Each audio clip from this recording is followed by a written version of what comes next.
We welcome you to Sports Center from the nation's capital. I'm Scott Van Pelt with you for the next hour. Everything you need to know, see, and hear from the Super Bowl. Steve Young will stop by, some thoughts with us. Ryan Clark, Tim Hasselbeck, Louis Riddick, to give you the perspective of the Buccaneers' victory in the incomprehensible Serena, showing you a little deal, a little TikTok or whatever, running around her trophy case. She's got quite a trophy case. Tom Brady's probably similar.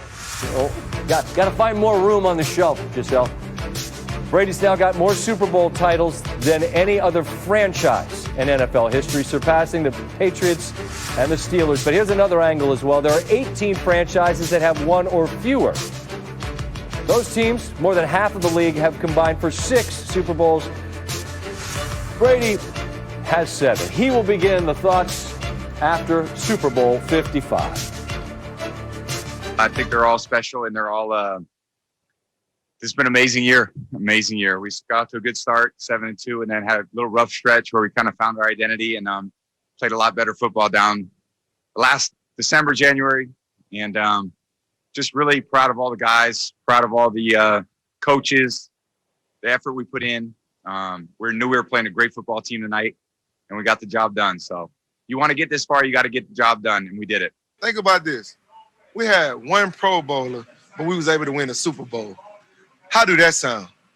It don't sound good. Like, how do we have only one Pro Bowler, but a team with no Pro Bowler is able to go on and win the Super Bowl? Something not right, but that's not what we play for. You know, we play for the bigger picture. You see this trophy on this side, whatever, this side, the Lombardi. That's now, in studio, rare treat by Ryan Clark. And look, the headline is going to be Brady because it's Brady, and he gets his 7th. It was the easiest, though, or I should say the most comfortable. Nothing's easy. I shouldn't frame it that way. The most comfortable because of what this Buccaneer defense did, Ryan. How do you best sort of describe what they did? Listen, they just changed everything up, right? They went away from what you saw the first game, which was single high safety and so much of them showing Patrick Mahomes before the snap what they do. Listen, football's a game of ego. You know, it's a game of confidence. They got humbled. Right, it's humbling when a dude goes for 2 bills and he's throwing you the deuce and backflipping into the end zone. Todd Bowles changed all of those things. He went back, he looked at his team, and he said he was going to do something different, and that's how they won the game. And if we see, there are ways to kind of illustrate, and I thought it was interesting. You say you learn more when you're humbled. I agree with that, you know, because it's easy whenever it's all cake and ice cream. Exactly.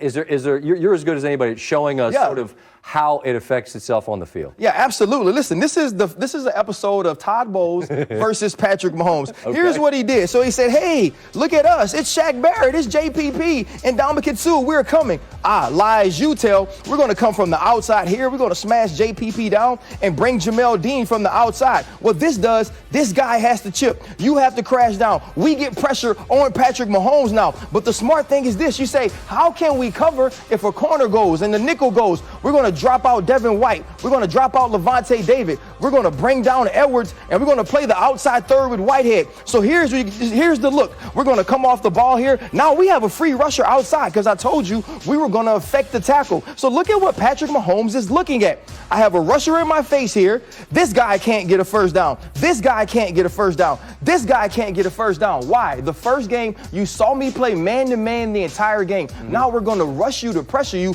but play zone on the back end. So you have one recourse. Let's be Superman, Patrick Mahomes. He's going to step up, get outside the pocket, and you're going to say, Tyreek Hill, go do cheetah-like things. But there's a guy on the backside of him. So when he gets out, when he gets deep down the field, now Antoine Winfield is running with him. He can get his hand in his eyesight, and he drops a ball that we've seen him catch. Todd Bowles said, you know what? We've done things extremely well throughout the playoffs. We've played man-to-man. We've played single high. We're going to give you something different, Patrick Mahomes, and you're going to have to read it after the snap. We're going to make you beat us with your mind and not your body. And they won the game today.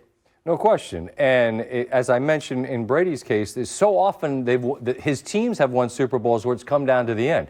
That was not the case here. But offensively, where the Chiefs are settling for field goals, the Buccaneers are getting touchdowns. And we've talked a lot throughout this year about the weapons, about Godwin, about Evans, about a number of different running backs that they've got at their disposal. But it was interesting. What was this script? Who were the people that were making the plays here?